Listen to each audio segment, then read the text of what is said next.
Welcome to This Explainer. You know, if you could somehow hop in a time machine and travel back roughly 50,000 years, you would step out onto a planet that looks wildly different from our own. And I'm not just talking about the geography or the wildlife. I mean, us. Well, actually, scratch that. Not exactly us. See, for the vast majority of human history, we were absolutely not alone. We shared this planet with several different kinds of humans, all existing at the exact same time. Some of them looked a lot like you and me, while others were built completely differently. We're talking shorter, heavier, and uniquely shaped by some incredibly unforgiving climates and rugged landscapes that would, quite frankly, easily break a modern person. So today, we're diving in and unraveling our incredibly complex family tree. So here is our roadmap. To really understand why Homo sapiens are the last ones standing, we're going to explore why we are alone, the 2 million-year marathon, the misunderstood survivors, the genetic ghosts, the island of tiny humans, and finally, the secret to our survival. All right, let's jump straight into section 1, why are we alone? Today, out of all those diverse, incredible cousins, we are the only human species left. But the extinction of all those other branches, it wasn't some quick, clean event. It was incredibly slow and honestly, really messy. So why us? It's so tempting to just assume we survived because we were simply the strongest, the smartest, or maybe the oldest. But the source material completely shatters that assumption. We aren't necessarily the ultimate, glorious peak of human evolution. We're just the ones who are still here. Moving on to section 2, the 2 million-year marathon. To really grasp our place in the world, we have to start with the undisputed, all-time champions of survival. 2 million. Just let that massive number sink in for a second. Homo erectus showed up around 2 million years ago.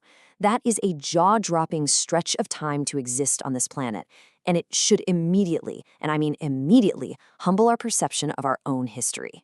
To put that into perspective, think about everything modern humans have ever accomplished.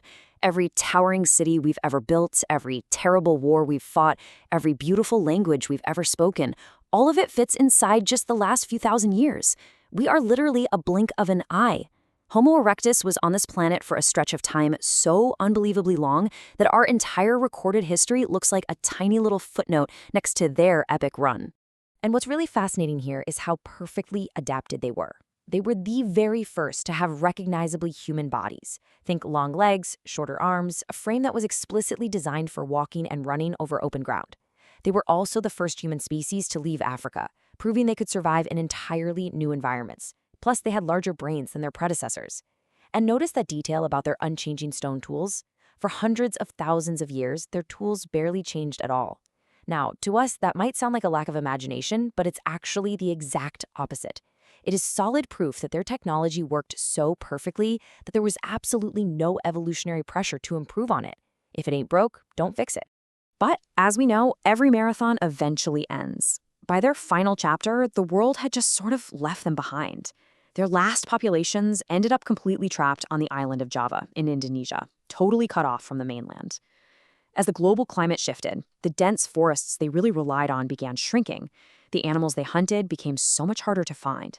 And without enough space to recover or new territory to expand into, a species that had survived for close to 2 million years simply ran out of options.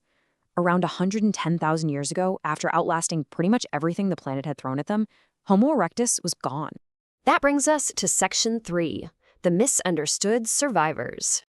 Now, if there is one species whose legacy needs a massive PR overhaul, it's the Neanderthals. Seriously, completely forget the dim, brutish caveman myth. That image is dead wrong. The real Neanderthals were highly intelligent and ruggedly capable. They completed fire. They made incredibly sophisticated tools. Get this, on average, their brains were actually slightly larger than ours. There's also growing evidence showing they buried their dead with genuine care and emotion. They survived the brutal, absolute extremes of the Ice Age climates. And my absolute favorite detail from our source material, their skeletons show injury patterns that are remarkably similar to modern-day rodeo riders. Why? Because they were hunting massive, wildly dangerous Ice Age animals at incredibly close range. They were built like absolute powerhouses. So let's trace how this actually played out. For over 300,000 years, the Neanderthals were thriving across Europe and Western Asia. But then, right around 45,000 years ago, Homo sapiens, that's us, arrive in those exact same regions. For a few thousand years, we actually lived side by side. In fact, DNA evidence proves we even interbred and had children together. But sharing the neighborhood naturally created massive challenges. We hunted the exact same animals. We relied on the exact same land. Ultimately, it was a lethal combination. Competition with sapiens, wildly shifting ice age climates, and shrinking isolated populations gradually pushed them right to the brink. By 40,000 years ago, they vanished entirely from the fossil record. Which leads us right into Section 4, the genetic ghosts. Meet the Denisovans. They are arguably the single most mysterious characters in our entire family tree. And that's mostly because we can barely even see them in the physical record. Honestly, this brilliantly illustrates just how miraculous modern science is. Everything, and I mean literally everything, we initially knew about this completely separate, previously unknown branch of humanity began with a single, tiny finger bone pulled from a cave in the Altai Mountains of Siberia, a fragment so small it could sit comfortably right in the palm of your hand. When scientists extracted DNA from it, it didn't match Neanderthals, it didn't match Homo sapiens, it was an entirely hidden, ghost branch of humanity. Since that discovery, we've only managed to find a handful of other scraps, some teeth, a little piece of jawbone, but their genetic shadow today, it's absolutely massive. Denisovan ancestry actively shows up in modern populations across parts of Asia and Oceania.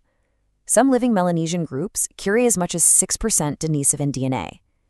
It is just incredible to think about how such a physically thin, ancient population still managed to leave a permanent, undeniable mark on living humans today. And that DNA isn't just sitting there idly either. It is actively helping people survive right now. Modern Tibetans actually inherited a very specific Denisovan gene called EPAS1. This ancient genetic gift literally allows their bodies to function at extreme, thin air altitudes where most modern humans would quickly start to fail. A species we can barely even find in the dirt is still directly shaping how humans survive today.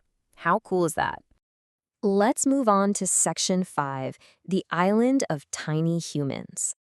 Okay, prepare yourself for this one because we're moving to one of the most bizarre and, frankly, fantastic chapters in human history. Back in 2003, on the Indonesian island of Flores, scientists discovered a world that straight up sounds like it belongs in a fantasy novel.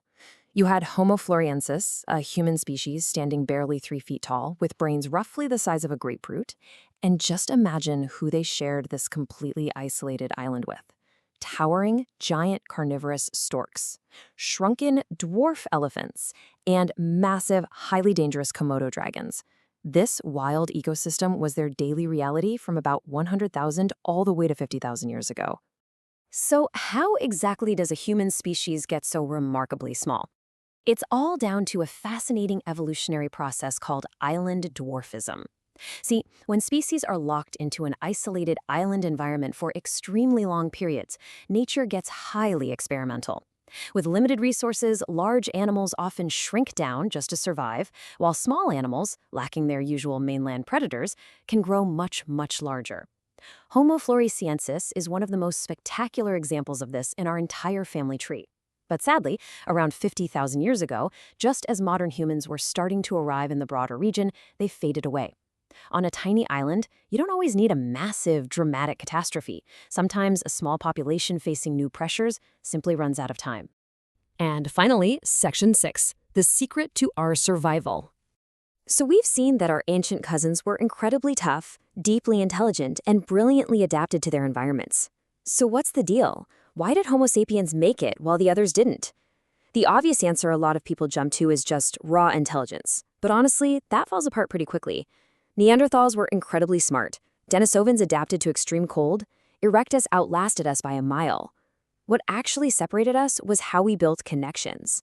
Look at the Neanderthal strategy. Generally speaking, they lived in smaller, much more isolated groups. When times got hard, they were essentially on their own. Now look at the Homo sapiens strategy. We built large, interconnected social networks that spanned across vast distances. Let's step through exactly how this works in practice, say when the climate suddenly shifts or food vanishes. Step 1, a crisis hits a specific region. Now for an isolated species, that might spell outright extinction, but for Homo sapiens, step 2 kicks in. Because of our vast networks, crucial knowledge, tools, and resources are shared across different communities. The life-saving innovations of one group don't die with them if they fall. That knowledge has already traveled. And then step 3, this ultimate social flexibility allows our species to completely reorganize, adapt, and survive. We simply weren't locked into a single place or a single strategy. We were networkers. But as amazing as our social networks were, we have to admit one incredibly humbling fact: the undeniable role of luck. Geography, timing, and simply being in the right place with enough numbers when the climate violently shifted played a massive, massive part.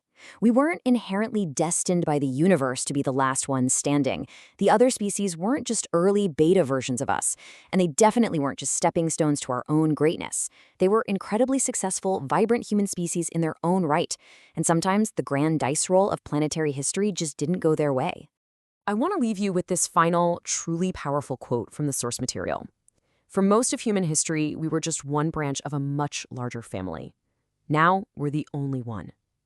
It really makes you look at the world a little differently, doesn't it? As you go about your day today, surrounded only by other Homo sapiens, take a moment to look around and wonder, what would our world look like right now if just one of those other branches had managed to weather the storm alongside us? Keep exploring, keep learning, and I'll catch you in the next explainer.